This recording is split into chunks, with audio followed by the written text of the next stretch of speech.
بسم الله الرحمن الرحيم الحمد لله رب العالمين اللهم صل على سيدنا മുഹമ്മദ് وعلى آل سيدنا മുഹമ്മദ്. പ്രിയമുള്ള സഹോദര സഹോദരിമാരെ, ഈ പരിശുദ്ധമായ റബീഉൽ അവ്വൽ മാസത്തിൽ നമ്മൾ തിരുനബി സല്ലല്ലാഹു അലൈഹി വസല്ലമ തങ്ങളുടെ ചരിത്രത്തിലൂടെ ഒരു ചെറിയ പ്രദക്ഷിണം നടത്തുകയാണ്. അതിനുവേണ്ടി നമ്മൾ കൂടെ കൂട്ടുന്നത് ബഹുവന്യരായ നൂറുദ്ദീൻ ഇത്തർ റഹിമഹുള്ളയുടെ അന്നഫഹാത്തുൽ ഇത്രിയ്യ മിൻ സീറത്തി ഖൈറിൽ ബരിയ്യ സല്ലല്ലാഹു അലൈഹി വസല്ലം എന്ന ഗ്രന്ഥമാണ്. അന്നഫഹാത്തുൽ ഇത്രിയ്യ എന്ന ഗ്രന്ഥത്തെക്കുറിച്ച് പറയുമ്പോൾ വളരെ കുറഞ്ഞ താളുകളിൽ തിരുനബി സല്ലല്ലാഹു അലൈഹി വസല്ലമ തങ്ങളുടെ ജീവചരിത്രത്തിൽ നിന്നുള്ള വളരെ പ്രധാനപ്പെട്ട കാര്യങ്ങൾ ഒരുമിച്ച് കൂട്ടിയ ഒരു ഗ്രന്ഥമാണിത്. ഇൻഷാ അല്ലാഹ് നമ്മുടെ ഈ ചെറിയ ക്ലാസ്സിന് ഇത് വളരെ ഉപകാരപ്പെടും. അതുകൊണ്ട് നമുക്ക് ഗ്രന്ഥത്തിലേക്ക് പ്രവേശിക്കാം. ബിസ്മില്ലാഹിർ റഹ്മാനിർ റഹീം. റഹ്മാനും റഹീമുമായ അള്ളാഹുവിന്റെ നാമത്തിൽ ഞാൻ ഈ ഗ്രന്ഥപാരായണം നടത്തുന്നു. ഇവിടെ അള്ളാഹുവിന്റെ കലാമ് തുടങ്ങിയിട്ടുള്ളത് ബിസ്മില്ലാഹി കൊണ്ടാണ്, അള്ളാഹുവിന്റെ പേര് കൊണ്ടാണ്. അതുകൊണ്ട് തന്നെ ഒരു ഗ്രന്ഥത്തിന്റെ ആമുഖം എന്ന നിലക്കും നമ്മുടെ കോഴ്സിന്റെ തുടക്കം എന്ന നിലക്കും ബിസ്മിയെക്കുറിച്ച് ചില കാര്യങ്ങൾ പറയാം. അള്ളാഹുവിന്റെ പേരിനാൽ തുടങ്ങുന്നു എന്നാണ് പറയുന്നത്. എന്ത് പ്രവൃത്തിയാണോ നമ്മൾ തുടങ്ങുന്നത് അത് അള്ളാഹുവിന്റെ പേര് കൊണ്ട് തുടങ്ങിയാൽ, അള്ളാഹുവിന്റെ നാമം ഉച്ചരിച്ചുകൊണ്ട് തുടങ്ങിയാൽ അതൊരു ഇബാദത്തായി മാറും എന്നതാണ് സത്യം. അപ്പം എല്ലാ ഗുണകരമായ കാര്യങ്ങളും തുടങ്ങുമ്പോൾ നമ്മൾ ബിസ്മി ചൊല്ലുന്നതോടുകൂടെ അള്ളാഹുവിന്റെ പേര് കൊണ്ടാണ് ഞാനിത് ആരംഭിക്കുന്നത്, നമ്മളൊരു സ്ഥലത്തേക്ക് നടന്നു പോകുന്നത്, നമ്മളൊന്ന് ആശ്വാസത്തിന് വേണ്ടി എക്സസൈസ് ചെയ്യുന്നത്, അത് നമ്മൾ ബിസ്മില്ലാഹിർ റഹ്മാനിർ റഹീം എന്ന് പറഞ്ഞുകൊണ്ടാണ് തുടങ്ങുന്നത്. അതുപോലെ തന്നെ ഭക്ഷണം കഴിക്കാൻ തുടങ്ങുന്നത്. ഇങ്ങനെ ഗുണകരമായ ഏത് കാര്യമുണ്ടോ, അനുവദനീയമായ ഏത് കാര്യമുണ്ടോ അതെല്ലാം നല്ല രൂപത്തിലുള്ള കാര്യങ്ങളൊക്കെ ബിസ്മില്ലാഹിർ റഹ്മാനിർ റഹീം എന്ന് പറഞ്ഞ് നമ്മൾ തുടങ്ങുമ്പോൾ നമുക്കതൊരു ഇബാദത്തായി മാറുന്നു എന്ന കാര്യം നമ്മൾ വിസ്മരിക്കാൻ പാടില്ല. അപ്പൊ ഇവിടെ പറയുന്നത് ബിസ്മിയുടെ അർത്ഥം എന്താ? ബിസ്മില്ലാഹി അള്ളാഹുവിന്റെ പേര് കൊണ്ട് തുടങ്ങുകയാണ്. അർ റഹ്മാനി റഹ്മാനായ അള്ളാഹുവിന്റെ, അർ റഹീമി റഹീമായ അള്ളാഹുവിന്റെ പേര് കൊണ്ട് തുടങ്ങുന്നു. ഇവിടെ നമ്മൾ പറഞ്ഞ കാര്യം വളരെ പ്രസക്തമാണ്. ഏതൊരു നല്ല കാര്യം തുടങ്ങുമ്പോഴും ബിസ്മി കൊണ്ട് തുടങ്ങിയാൽ അത് നമുക്ക് ഇബാദത്തായി കഴിഞ്ഞു എന്ന കാര്യം. അപ്പൊ ഒരർത്ഥത്തിൽ അള്ളാഹുവിന്റെ പേര് സ്മരിക്കുന്നിടത്ത് നമ്മൾ നല്ലൊരു നിയ്യത്ത് കൂടി വെക്കുകയാണ് ചെയ്യുന്നത്. പിന്നീട് അതിന്റെ കൂടെ ചേർത്തിരിക്കുന്ന അള്ളാഹുവിന്റെ രണ്ട് സിഫത്തുകൾ, രണ്ട് വിശേഷണങ്ങൾ, ഒന്ന് അർ റഹ്മാനി, മറ്റൊന്ന് അർ റഹീമി എന്നതാണ്. റഹ്മാൻ എന്ന് പറഞ്ഞാൽ വലിയ അനുഗ്രഹങ്ങൾ ചെയ്യുന്നവൻ, വലിയ റഹ്മത്ത് ചെയ്യുന്നവൻ എന്നാണ് അതിനർത്ഥം. എന്നതുകൊണ്ട് ഉദ്ദേശം നമ്മൾ സാധാരണ പറയാറുണ്ട്, ഈ ലോകത്ത് അനുസരിച്ചവർക്കും അനുസരിക്കാത്തവർക്കും അള്ളാഹുവിന്റെ റഹ്മത്ത് അള്ളാഹു നൽകും. അങ്ങനെയുള്ള അള്ളാഹു തആല. റഹ്മാൻ എന്ന പദത്തിന്റെ അർത്ഥം അതാണ്. ഈ പ്രപഞ്ചത്തിലെ അള്ളാഹുവിനെ അനുസരിച്ചവർക്കും അനുസരിക്കാത്തവർക്കും അള്ളാഹു റഹ്മത്ത് ചെയ്യും. അങ്ങനെയുള്ള അള്ളാഹു തആല. അപ്പൊ ഈ ലോകത്ത് അള്ളാഹുവിനെ അനുസരിക്കാത്തവർക്കും പ്രസക്തിയുണ്ട്. അവർക്ക് ഇവിടെ ജീവിക്കാം. ഇവിടെ ജീവിക്കാം എന്ന അർത്ഥത്തിൽ അവരാരും അതിക്രമിക്കപ്പെടേണ്ടവരല്ല എന്ന അർത്ഥത്തിൽ അവരും പ്രസക്തരാണ് എന്ന് ബിസ്മില്ലാഹിർ റഹ്മാനിർ റഹീം നമ്മളോട് അറിയിക്കുന്നു. അത് നമ്മൾ ശരിക്കും മനസ്സിലാക്കണം. അപ്പൊ അതുകൊണ്ട് തന്നെ ഒരു അവിശ്വാസിയെ സംബന്ധിച്ചിടത്തോളം അള്ളാഹുവിന്റെ റഹ്മാൻ എന്ന സിഫത്തിന് കീഴിൽ ജീവിക്കുന്ന ഒരാളാണ് അദ്ദേഹം എന്ന് നമ്മൾ മനസ്സിലാക്കുന്നു. അതുകൊണ്ട് തന്നെ ഇതര വിശ്വാസികളെ നമ്മൾ ആക്രമിക്കുകയോ നമ്മൾ അവരെ വെറുക്കുകയോ ഒന്നും ചെയ്യാൻ പാടില്ല എന്ന് അതിൽ നിന്ന് മനസ്സിലാക്കാം. അർ റഹീം എന്ന് പറഞ്ഞാൽ, അർ റഹീം എന്ന് പറഞ്ഞാൽ പരലോകത്ത് അള്ളാഹുവിനെ അനുസരിച്ചവർക്ക് മാത്രം അള്ളാഹുവിന്റെ കാരുണ്യം നൽകുന്നവനുമാകുന്നു. അപ്പൊ പരലോകത്ത് അള്ളാഹുവിനെ അനുസരിച്ചവർക്ക് മാത്രമാണ് സ്വർഗമുള്ളത്. അവിടെ സ്വാഭാവികമായിട്ടും അപ്പൊ നമ്മുടെ ഇഹലോക ജീവിതത്തിൽ, ഈ ദുന്യവിയായ ലോകത്തിലെ ജീവിതത്തിൽ ഒരു അവിശ്വാസിയുമായിട്ട് നമ്മളൊരു പ്രശ്നത്തിലേക്ക് പോകുന്നില്ല. കാരണം റഹ്മാൻ എന്ന സിഫത്തിന്റെ താഴെ തന്നെയാണ് വിശ്വാസികളും ജീവിക്കുന്നത്, അവിശ്വാസികളും ജീവിക്കുന്നത്. എന്നാൽ ആഖിറത്തെ സംബന്ധിച്ചോളം, അവിശ്വാസിയെ സംബന്ധിച്ചിടത്തോളം ഒരു പക്ഷെ അയാൾക്ക് ആഖിറത്തെക്കുറിച്ച്, പരലോകത്തെക്കുറിച്ച് വിശ്വാസം ഉണ്ടാവണമെന്നില്ല, അല്ലെങ്കിൽ ഉണ്ടാവാം. എന്തായാലും അയാളുടെ വിശ്വാസം അനുസരിച്ച് അയാൾ പോകും. പക്ഷേ അവിടെ പ്രസക്തമാകുന്നത് അള്ളാഹുവിന്റെ റഹീം എന്ന് പറയുന്ന സിഫത്താണ്. അതായത് അവിടെ പരലോകത്ത് അള്ളാഹു തആല അവനെ വിശ്വസിക്കുകയും അനുസരിക്കുകയും ചെയ്തവർക്ക് മാത്രമാണ് റഹ്മത്ത് ചെയ്യുക എന്ന് നമുക്ക് മനസ്സിലാക്കാം. അപ്പോ ശരിക്കു പറഞ്ഞാൽ ഇസ്ലാമിന്റെ മതസൗഹാർദ്ദപരമായ ഇതര മതസ്ഥരോടും മറ്റേതൊരു ജീവികളോടും ഒക്കെയുള്ള സൗഹാർദ്ദം എന്ന് പറയുന്നത് അള്ളാഹുവിന്റെ റഹ്മാൻ എന്ന സിഫത്തിന്റെ കീഴിലാണ് എന്ന് നമ്മൾ മനസ്സിലാക്കണം. അതൊരു വലിയ തത്വമാണ്. അതുകൊണ്ട് തന്നെ ആരെയും ഉപദ്രവിക്കാനോ കഷ്ടപ്പെടുത്താനോ ആർക്കെങ്കിലും എതിരെ ഏതെങ്കിലും തരത്തിലുള്ള തീവ്രവാദപരമോ അല്ലെങ്കിൽ ഭീകരവാദപരമോ ആയിട്ടുള്ള ഒന്നും ഒരു മുസ്ലിമിൽ നിന്ന് ഉണ്ടാവുകയില്ല, അയാൾ ബിസ്മില്ലാഹിർ റഹ്മാനിർ റഹീം എന്ന അർത്ഥം മനസ്സിലാക്കുകയാണെങ്കിൽ. ഇനി നമുക്ക് അൽഹംദുലില്ലാഹി റബ്ബിൽ ആലമീൻ. ഏതൊരു സൽക്കർമ്മം ചെയ്യുമ്പോഴും പ്രധാനമായിട്ട് നമ്മൾ സംസാരം പോലുള്ള കാര്യങ്ങൾ തുടങ്ങുമ്പോൾ, പ്രഭാഷണങ്ങൾ നടത്തുമ്പോൾ, വായന നടത്തുമ്പോൾ ബിസ്മിക്ക് പുറമെ നമ്മൾ ചെയ്യേണ്ട ഒരു കാര്യമാണ് അൽഹംദുലില്ലാഹ് എന്ന് അള്ളാഹുവിനെ സ്തുതിക്കുക. ഏതൊരു സൽക്കർമ്മത്തിലും അള്ളാഹുവിനെ നമ്മൾ സ്തുതിക്കും. ഒരു കാര്യം നമ്മൾ പൂർത്തീകരിച്ചാൽ അൽഹംദുലില്ലാഹ് എന്ന് നമ്മൾ പറയും. എന്താണ് ആ പറയുന്നതിന്റെ പൊരുൾ? അൽഹംദുലില്ലാഹ്, സർവസ്തുതിയും അള്ളാഹുവിനാണ്. സർവം എന്ന് പറഞ്ഞാൽ എല്ലാം, എല്ലാ സ്തുതികളും അള്ളാഹുവിനാണ്. എന്താണ് അങ്ങനെ പറഞ്ഞതിന് അർത്ഥം? എല്ലാ സ്തുതികളും അള്ളാഹുവിനാണെന്ന് പറഞ്ഞാൽ നമ്മൾ സാധാരണ സ്വാഗതത്തിലും ആശംസയിലും ഒക്കെ പറയാറുണ്ടല്ലോ 1000 ആശംസകൾ എന്ന് പറഞ്ഞാൽ 1000 ആശംസകൾ ഉണ്ട് എന്ന് അറിയിക്കുകയല്ല, പകരം ആ ആശംസ നമ്മൾ അവിടെ നേരുകയാണ് ചെയ്യുന്നത്. എന്നതുപോലെ അൽഹംദുലില്ലാഹ് എന്ന് നമ്മൾ അള്ളാഹുവിനെ കുറിച്ച് പറയുമ്പോൾ അള്ളാഹുവിന് സ്തുതികീർത്തനങ്ങൾ അർപ്പിക്കുകയാണ് ചെയ്യുന്നത്, അല്ലാതെ അള്ളാഹുവിന് സ്തുതികീർത്തനങ്ങൾ ഉണ്ട് എന്നൊരു സ്റ്റേറ്റ്മെന്റ് പറയുകയല്ല. അതെല്ലാവർക്കും അറിയുന്നതാണ്, അള്ളാഹുവിന് അറിയുന്നതാണ് എല്ലാ സ്തുതികളും അള്ളാഹുവിനാണെന്ന്. പിന്നെയും പറയുന്നതിന് അർത്ഥം എന്താ? അതിന്റെ അർത്ഥം ഈ പറയുന്ന കാര്യത്തിലൂടെ നമ്മൾ അള്ളാഹുവിനെ സ്തുതിക്കുകയാണ് ചെയ്യുന്നത്. ഏതുപോലെ? ഏതൊരു പരിപാടിക്ക് വന്നവരും അതുപോലെ തന്നെ ഏതൊരു നല്ല കാര്യത്തിന് സഹായിച്ചവരെയും സഹകരിച്ചവരോടും നമ്മൾ 1000 നന്ദി എന്ന് പറയും. ആ 1000 നന്ദി എന്ന് പറഞ്ഞാൽ അത് ആരും നമ്മൾ ഒരു 1001 ആക്കാൻ പറ്റുമോ അല്ലെങ്കിൽ ഒരു 2000 തരുമോ എന്ന് ചോദിക്കാറില്ല. 1000 നന്ദി എന്ന് പറഞ്ഞതിന്റെ അർത്ഥം എന്താണ്? നമ്മൾ നമ്മുടെ ഉള്ളിലുള്ള നന്ദി, കൃതജ്ഞത പ്രകടിപ്പിക്കുകയാണ് എന്നാണ് അതിനർത്ഥം. അതുപോലെ തന്നെ 1000 നന്ദി എന്ന് പറഞ്ഞാൽ ഓക്കെ ശരിയെന്ന് നമ്മൾ തിരിച്ചു പറയാറില്ല. നമ്മൾ അത് ഉൾക്കൊള്ളുകയും അതുകൊണ്ട് സന്തോഷിക്കുകയും ചെയ്യാണ് ചെയ്യുക. എന്നതുപോലെ അൽഹംദുലില്ലാ എന്ന് പറഞ്ഞാൽ സർവമാന സ്തുതികളും എല്ലാ സ്തുതികളും അള്ളാഹുവിനാണെന്ന് പറഞ്ഞുകൊണ്ട് നമ്മൾ അള്ളാഹുവിനെ സ്തുതിക്കുകയാണ് ചെയ്യുന്നത്. ഇനി നമ്മൾ അവിടെ പരിശോധിക്കേണ്ട ഒരു കാര്യമുണ്ട്. എന്താണ് ഈ അൽഹംദുലില്ലാ എന്ന് പറഞ്ഞതിന്റെ അർത്ഥം? എല്ലാ സ്തുതികളും അള്ളാഹുവിനാണെന്ന് പറയുമ്പോൾ എന്താണ് ഈ പറഞ്ഞതിന്റെ അർത്ഥം എന്നൊന്ന് നമ്മൾ മനസ്സിലാക്കേണ്ടതുണ്ട്. ഹംദ് അള്ളാഹുവിന് മാത്രമാണ്, എല്ലാ ഹംദും അള്ളാഹുവിന്. എന്നാൽ സൃഷ്ടികൾ തമ്മിൽ പുകഴ്ത്താറുണ്ട്. അതിനെ നമുക്ക് വേണമെങ്കിൽ മദ്ഹ് എന്ന് പറയാം. സൃഷ്ടികൾ പരസ്പരം പുകഴ്ത്തും, അതുപോലെ തന്നെ സൃഷ്ടികൾ പരസ്പരം നന്ദി പറയും.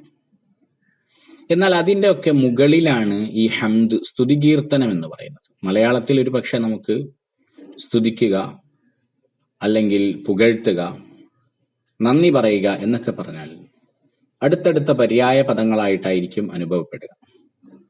അവിടെ തന്നെ നന്ദി പറയുക എന്ന് പറഞ്ഞാൽ ഒരു പക്ഷെ എന്തെങ്കിലും ഒരു നന്മ നമുക്ക് ലഭിച്ചതിന്റെ പേരിൽ തിരിച്ചങ്ങോട്ട് നടത്തുന്ന ഒരു പ്രത്യുപകാരപരമായിട്ട് രേഖപ്പെടുത്തുന്ന ഒരു കാര്യത്തെയാണ് നമ്മൾ മലയാളത്തിൽ നന്ദി എന്ന് പറയുന്നത്.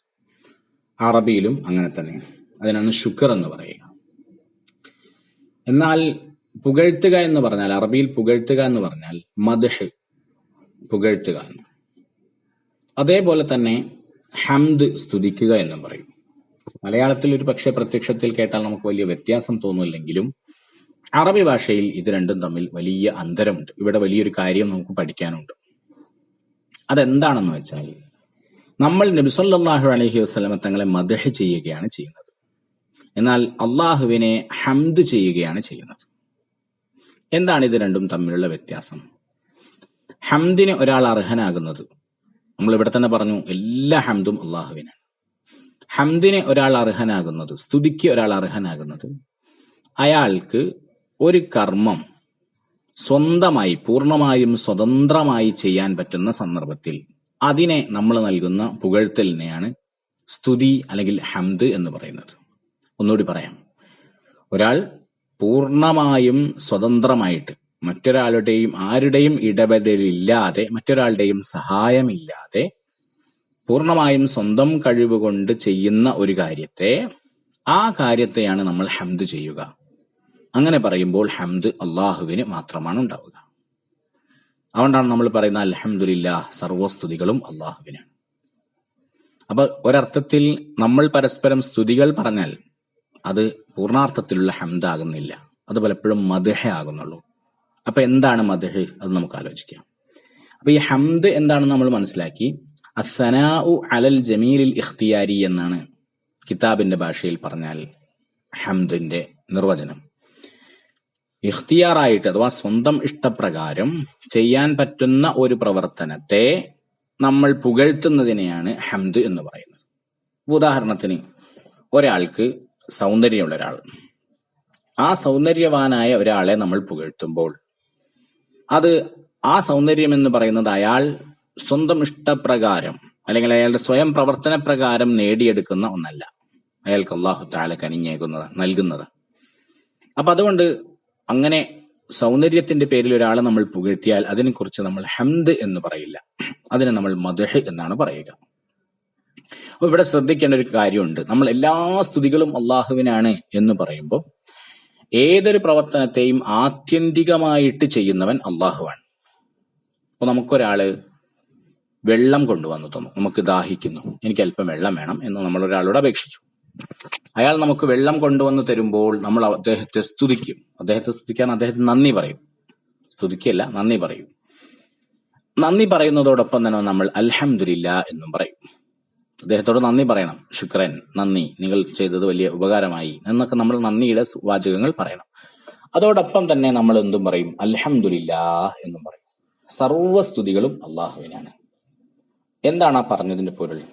ഈ വെള്ളം, എനിക്കുള്ള ദാഹജലം, ഇത് ആത്യന്തികമായി തന്നിരിക്കുന്നത് അല്ലാഹു തആലയാണ്, ഈ വ്യക്തിയല്ല എന്നാണ് അതിന്റെ അർത്ഥം. അതുകൊണ്ട് തന്നെ ഇതിനുള്ള സ്തുതി ആർക്കർപ്പിക്കുന്നു? അത് അള്ളാഹുവിനെ അർപ്പിക്കുന്നു എന്നാണ് നമ്മൾ പറയുന്നത്. അപ്പൊ അള്ളാഹുവിനെ ശുക്ർ ചെയ്യുക എന്ന കാര്യം അതുണ്ടാവും. അല്ലാഹു തആല നമുക്കൊരു നിഅമത്ത് തന്നാൽ, ഒരു അനുഗ്രഹം തന്നാൽ അതിന് നമ്മൾ അൽഹംദുലില്ലാ എന്ന് പറഞ്ഞാൽ, ഇപ്പൊ ഇവിടെ വെള്ളം കിട്ടുക എന്നുള്ള കാര്യം, ആ വെള്ളം കിട്ടുക എന്നുള്ള കാര്യം നമുക്ക് കിട്ടിയ ഒരു നിഅമത്താണ്. അതിന് നമ്മൾ അൽഹംദുലില്ലാ എന്ന് പറയുമ്പോൾ ആ ഹംദ് ശുക്ർ കൂടിയാണ്, നന്ദി കൂടിയാണ്. നന്ദി നമ്മൾ നേരത്തെ പറഞ്ഞു, ഒരു പ്രവർത്തനത്തിന്, ഒരാൾ ചെയ്തു തന്ന നല്ലൊരു പ്രവർത്തനത്തിന് നമ്മൾ കൃതജ്ഞതയായി രേഖപ്പെടുത്തുന്നതിനാണ് നന്ദി എന്ന് പറയുന്നത്. അത് അറബിയിലും അങ്ങനെ തന്നെ. അപ്പോ അൽഹംദുലില്ലാഹി റഅ്സു ശുക്ർ എന്ന് ഹദീസിൽ കാണാം. ഹംദ് എന്ന് പറയുന്നത് ശുക്രിന്റെ ഹെഡാകുന്നു. എന്നാൽ അൽഹംദുലില്ലാ എന്ന് പറയുന്നതിൽ ശുക്ർ മാത്രമല്ല ഉള്ളത്, നന്ദി മാത്രമല്ല ഉള്ളത്. നന്ദിയേക്കാൾ കൂടുതൽ കാര്യങ്ങളുണ്ട്. അഥവാ അള്ളാഹുവിലുള്ള എല്ലാ നല്ല കാര്യങ്ങളും, ആ നല്ല കാര്യങ്ങളിൽ നിന്ന് നമുക്ക് ചില കാര്യങ്ങൾ കിട്ടട്ടെ കിട്ടാതിരിക്കട്ടെ. ഉദാഹരണത്തിന്, അള്ളാഹുവിന് റഹ്മത്ത് എന്നൊരു സിഫത്തുണ്ട്. ആ സിഫത്തിന്റെ ഒരു ഭാഗമാണ് നമ്മൾ നേരത്തെ വെള്ളം ചോദിച്ചപ്പോൾ ഒരു വ്യക്തിയിലൂടെ അള്ളാഹു തആല വെള്ളം തന്നത്. അല്ലെങ്കിൽ നമുക്കിവിടെ മഴയായി വർഷിക്കുന്നത് അള്ളാഹുവിന്റെ റഹ്മത്തിന്റെ പ്രതിഫലനങ്ങളാണ്. അതുപോലെ തന്നെ നമുക്ക് സൂര്യനെ കിട്ടിയത്, നമുക്ക് ജീവിക്കാൻ ആവശ്യമായ എല്ലാം തന്നത്, നമുക്ക് സൃഷ്ടിപ്പ് നൽകിയത്, ഇതൊക്കെ റഹ്മത്തിന്റെ ഭാഗമാണെന്ന് നമുക്ക് മനസ്സിലാക്കാം. പക്ഷേ അള്ളാഹുവിന്റെ റഹ്മത്ത് പൂർണ്ണമായും നമുക്കാണോ കിട്ടുന്നത്? അല്ല. അത് സൃഷ്ടികളിൽ പല ആളുകൾക്ക് വിഭജിക്കപ്പെടുകയാണ്. ആ റഹ്മത്ത് പല അർത്ഥത്തിൽ പല ആളുകളെയും സമീപിക്കുകയാണ് ചെയ്യുന്നത്. അപ്പൊ നമ്മൾ ശുക്ർ മാത്രമാണ് പറയുന്നതെങ്കിൽ, നന്ദിയാണ് അള്ളാഹുവോട് പറയുന്നതെങ്കിൽ, നമുക്ക് കിട്ടിയതിന്റെ ഓപ്പോസിറ്റിൽ, നമുക്ക് കിട്ടിയതിന്റെ നേരെ എതിരിൽ നമ്മൾ നടത്തുന്ന കൃതജ്ഞതക്ക് മാത്രമേ അതാവുകയുള്ളൂ. അപ്പൊ നന്ദി പ്രകടനം എന്ന് പറയുന്നത് നമുക്ക് എന്തൊക്കെ കിട്ടിയിട്ടുണ്ടോ അതിനെ കുറിച്ചുള്ള ഒരു കൃതജ്ഞത അർപ്പിക്കൽ മാത്രമേ അതിലുണ്ടാകുന്നുള്ളൂ. പക്ഷെ അള്ളാഹുവിന്റെ റഹ്മത്ത് എന്ന ഈ വിശേഷണം മാത്രമാണ് ഇപ്പൊ നമ്മൾ എടുത്തത്. അതെടുത്തു നോക്കുമ്പോൾ നമുക്ക് കിട്ടിയതിനേക്കാളേറെ ലോകത്തുള്ള ഒരുപാട് ആളുകൾക്ക് അത് കിട്ടിയിട്ടുണ്ട്. അപ്പൊ അതിനെ കൂടി പരാമർശിക്കുന്ന ഒന്നാണ് ഹംദ്. അപ്പൊ ഹംദ് ഒന്നുകൂടി ഉയരത്തിലാണെന്ന് മനസ്സിലാക്കാം. എന്നാൽ അതേസമയം മദ്ഹ് എന്താണ്? അതുകൂടി ഒന്ന് മനസ്സിലാക്കണമല്ലോ. മദ്ഹ് എന്ന് പറഞ്ഞാൽ നമ്മൾ സാധാരണ പുകഴ്ത്തുക എന്ന് പറയും. പുകഴ്ത്തുക എന്ന് പറഞ്ഞാൽ എന്താണ് അതുകൊണ്ട് ഉദ്ദേശിക്കുന്നത്? അയാൾ സ്വന്തം നേടിയെടുത്തതും അതോടൊപ്പം തന്നെ മറ്റൊരാളെ കൊണ്ട് കിട്ടിയിട്ടുള്ളതുമായ കാര്യം രണ്ടും അതിൽ വരും. ഇങ്ങനെ സ്വന്തം ഒരാൾക്ക് നേടിയെടുക്കാൻ പറ്റിയൊരു കാര്യം ഉണ്ടെങ്കിൽ അതും, അതോടൊപ്പം തന്നെ മറ്റൊരാളുടെ സഹായത്തോട് കൂടി കിട്ടിയിട്ടുള്ള കാര്യത്തെ നമുക്ക് പുകഴ്ത്താം. ഉദാഹരണത്തിന്, നമ്മുടെ വീട്ടിലൊരു കുട്ടി, ആ കുട്ടിയെ നമ്മൾ പാട്ട് പഠിപ്പിച്ചു.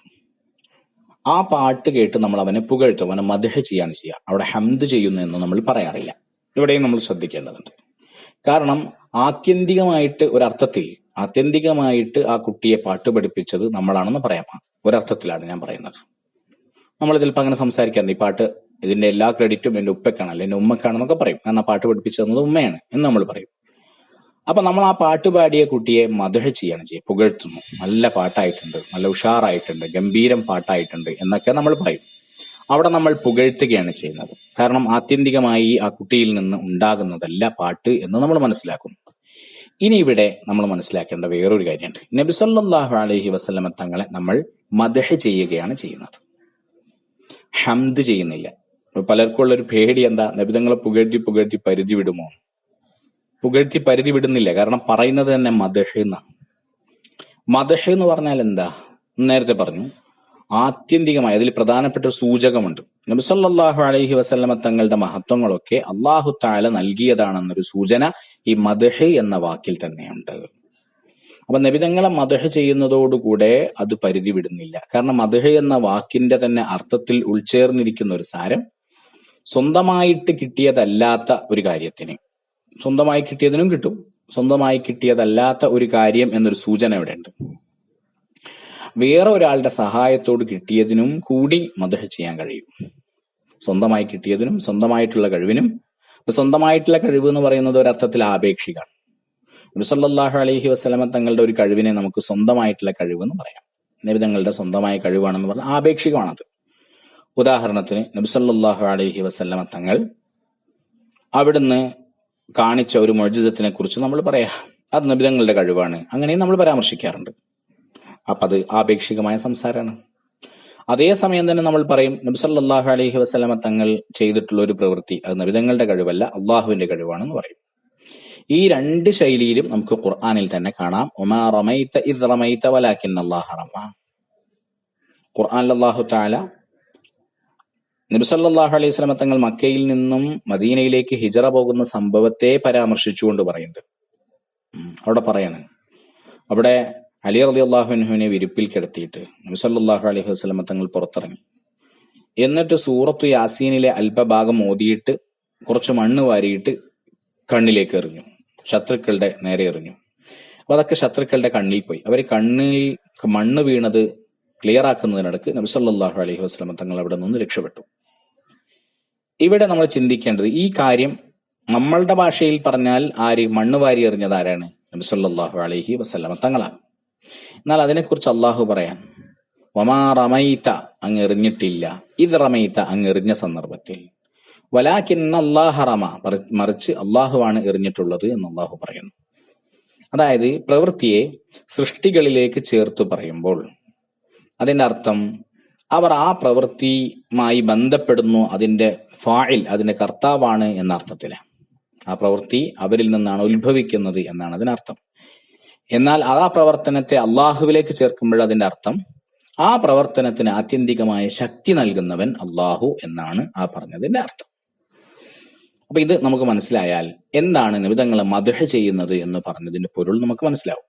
അപ്പം നബിതങ്ങളുടെ ഒരു കഴിവിനെ അത് അവിടുത്തെ കഴിവാണെന്നും പറയും, അള്ളാഹുവിന്റെ കഴിവാണെന്നും പറയും. അത് രണ്ടിനെയും ഉൾക്കൊള്ളിക്കുന്ന ആ തരത്തിലുള്ള ഒരു പ്രയോഗമാണ് മദ്ഹ് എന്ന് പറയുന്നത്. മദ്ഹ് എന്ന് പറഞ്ഞാൽ നേരത്തെ പറഞ്ഞു, മദ്ഹിൽ ഒരാൾക്ക് സ്വന്തമായി നേടിയെടുക്കാൻ പറ്റിയ കഴിവല്ലാത്തതുപോലും നമുക്ക് പുകഴ്ത്താൻ പറ്റും. പക്ഷെ ഹംദിനുള്ളിൽ എന്ത് മാത്രമേ ഉള്ളൂ? ഒരാൾക്ക് അയാൾ സ്വയമാർജിച്ചെടുത്ത കഴിവുകളെ, അത് മാത്രം, വേറൊരാളുടെയും സഹായമില്ലാതെ. വേറൊരാളുടെ സഹായം അള്ളാഹുവിന് വേണ്ട, അപ്പൊ ശിർക്ക് വരും. അപ്പൊ അതുകൊണ്ട് തന്നെ അള്ളാഹുവിനെ നമ്മൾ ആത്യന്തികമായിട്ട് ഹംദ് ചെയ്യാണ് ചെയ്യുന്നത്. അപ്പോ നേരത്തെ പറഞ്ഞതനുസരിച്ച് താഴെ ഗ്രേഡിൽ ശുക്ർ. കാരണം ശുക്ർ എന്ന് പറഞ്ഞാൽ ഒരു പ്രവർത്തനത്തിന് നമുക്ക് കിട്ടിയിട്ടുള്ള ഒരു നേട്ടത്തിന്റെ ഓപ്പോസിറ്റിൽ നമ്മൾ രേഖപ്പെടുത്തുന്ന വാക്കുകൊണ്ടോ അല്ലെങ്കിൽ പ്രവൃത്തി കൊണ്ടോ മനസ്സുകൊണ്ടോ രേഖപ്പെടുത്തുന്നതിനാണ് നന്ദി എന്ന് പറയാം. ഇപ്പൊ നായ വാലാട്ടുമ്പോൾ നമ്മൾ പറയാം അത് നന്ദി പ്രകടിപ്പിക്കാന്നാ പറയാം. അപ്പൊ ആ രൂപത്തിലൊക്കെ അത് പ്രകടിപ്പിക്കാൻ പറ്റും. നന്ദി പ്രകടിപ്പിക്കുന്നത് എന്തുകൊണ്ടാവണമെന്ന് ഒരു നിർബന്ധവുമില്ല. അത് നമ്മുടെ ശരീരം കൊണ്ടാവാം, നമ്മുടെ നാക്ക് കൊണ്ടാവാം, നമ്മുടെ എഴുത്ത് കൊണ്ടാവാം, നമ്മുടെ മനസ്സുകൊണ്ടും പ്രകടിപ്പിക്കാൻ പറ്റുന്നതാണ് നന്ദി.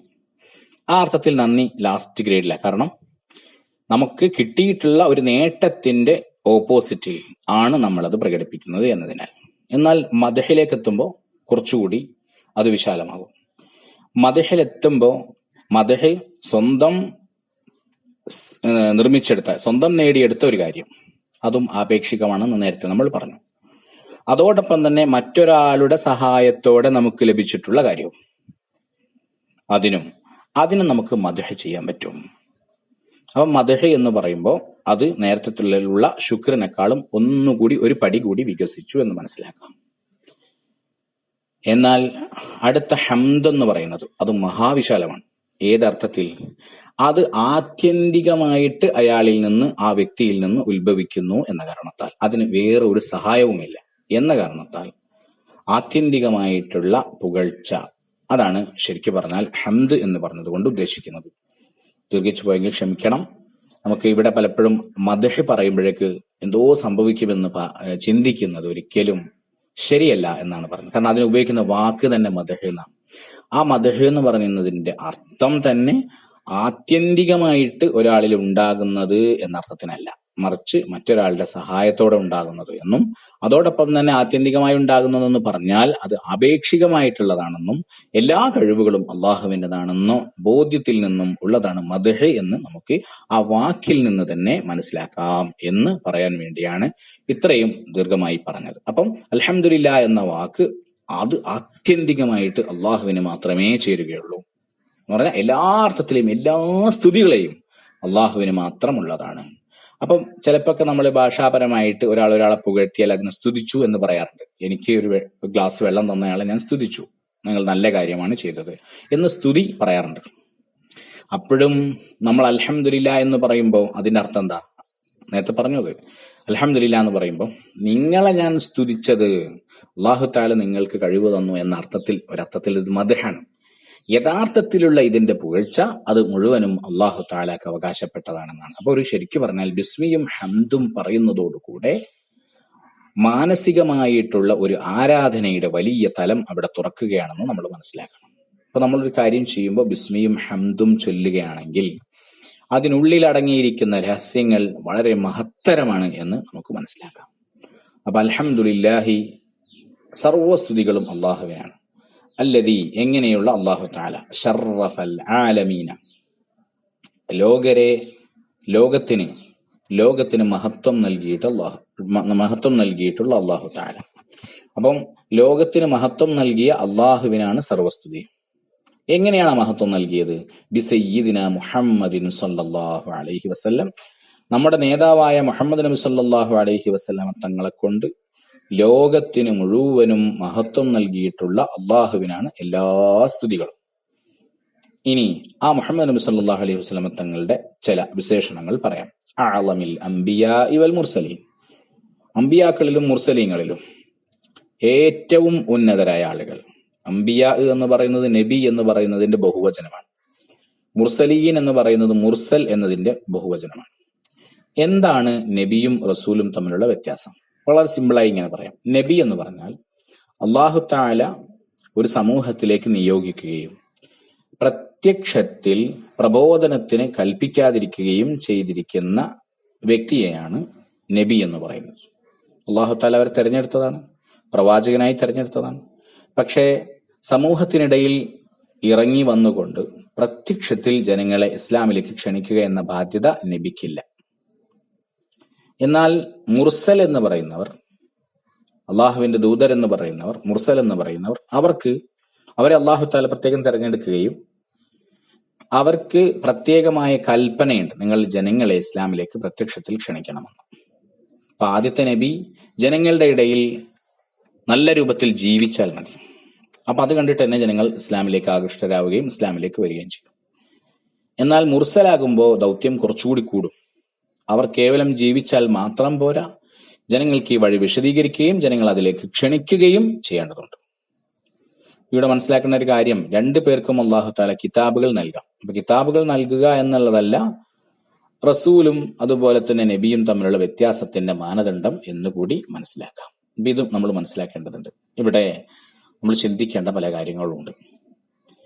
ഈ അമ്പിയാക്കന്മാരുടെ മാർഗമെങ്കിലും നമ്മൾ പിന്തുടരണം. അതായത് നല്ല രൂപത്തിൽ ജീവിക്കുകയും മറ്റുള്ളവർക്ക് മാതൃകാപരമായ രൂപത്തിൽ നമ്മൾ ജീവിച്ചു കാണിച്ചു കൊടുക്കണം. അപ്പോ ബാക്കിയുള്ളവർ നമ്മളെ കണ്ട് ഒരു പ്രകാശത്തിന് പിറകിൽ ജനങ്ങൾ സഞ്ചരിക്കുന്നത് പോലെ സഞ്ചരിക്കും. ജനങ്ങളും ചുറ്റുവട്ടവും മനോഹരമാവും. ഒരു പൂ വിരിഞ്ഞു നിൽക്കുമ്പോൾ, ഒരു റോസാപ്പൂ വിരിഞ്ഞു നിൽക്കുമ്പോൾ കാഴ്ചയിൽ തന്നെ അതിന്റെ ബാക്ക്ഗ്രൗണ്ട്, അതിന്റെ പശ്ചാത്തലങ്ങൾ മനോഹരമാകും.